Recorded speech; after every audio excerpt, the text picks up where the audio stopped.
Hello everyone, this is CRH Films, and this is the first episode of the Chernobyl series.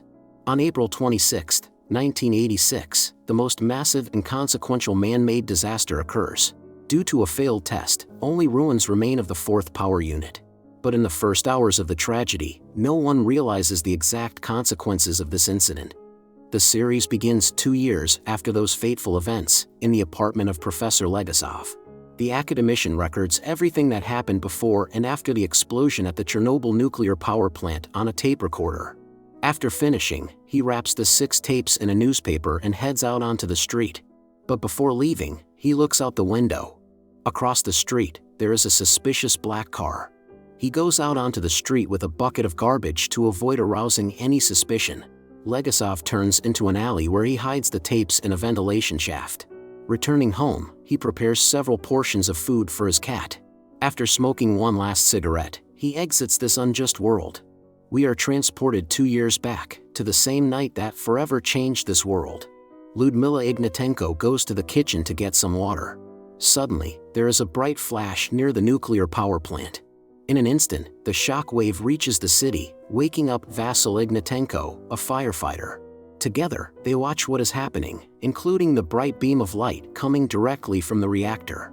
Meanwhile, the workers at the plant summon the shift supervisor, Anatoly Dyatlov. They still don't understand the magnitude of the disaster. Dyatlov is informed about the fire in the machine room. He gives instructions to subordinates to stabilize the reactor and prevent further accidents. Moments later, another worker arrives, reporting that the reactor is completely destroyed. Dyatlov doesn't believe the subordinate, attributing it to the worker's stress.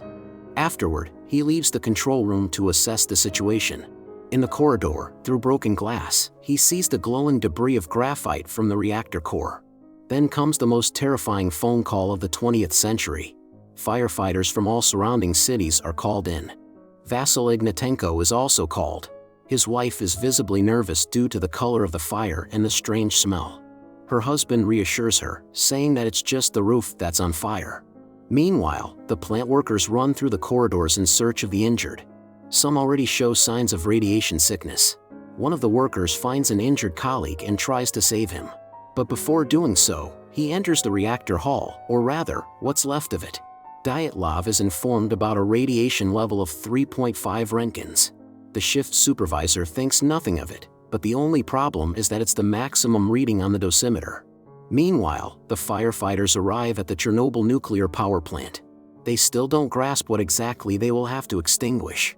Vasily notices a metallic taste but doesn't attach much significance to it.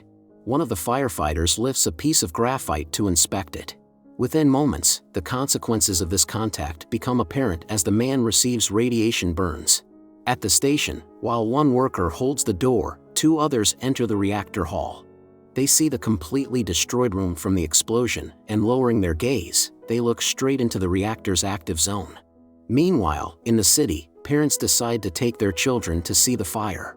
Such a spectacle isn't seen every day, especially with the incessant wail of sirens preventing sleep. To get a better view, residents decide to go to the railway bridge. Dyatlov is again informed that the reactor is completely destroyed. But once again, he refuses to believe his subordinates and assures everyone that the situation is under control. The director of the station, Brukhanov, and the chief engineer, Fomin, are summoned to Chernobyl. They meet with Dyatlov in a secret bunker beneath the nuclear plant. Dyatlov reports that during the experiment, an emergency situation occurred, resulting in a hydrogen tank explosion followed by the roof catching fire. Meanwhile, residents watch the fire, unaware of the exact consequences of this nighttime outing. At the same time, firefighters begin to feel the effects of radiation exposure. Local officials start arriving at the underground bunker. Brukhanov recounts what he heard from Dyatlov. He also reports that he informed the higher leadership, General Secretary Gorbachev, about the incident. In turn, the authorities send reinforcements in the form of military police. Local politicians are concerned about the current situation. Some claim to have seen people with signs of radiation sickness. After these words, the question of whether to evacuate the city's residents arises.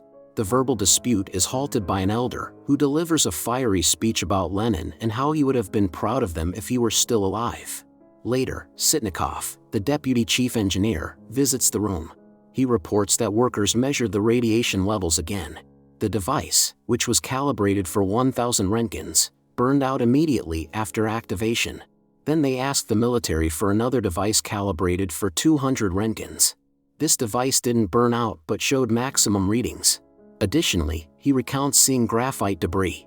No one believes his words, as for that to happen, the reactor would have had to explode. Dyatlov decides to go up to the roof of the power unit to check, but he feels unwell. So, the mission falls on Sitnikov's shoulders. With a convoy, he goes up to the roof of the 4th power unit.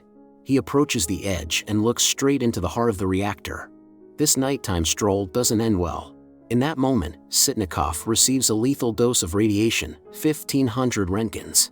Meanwhile, Akimov and Stalyarchuk attempt to manually pump water into the reactor, despite the hopeless situation. For Akimov, this mission becomes his last. At dawn, everyone involved in firefighting begins to feel unwell.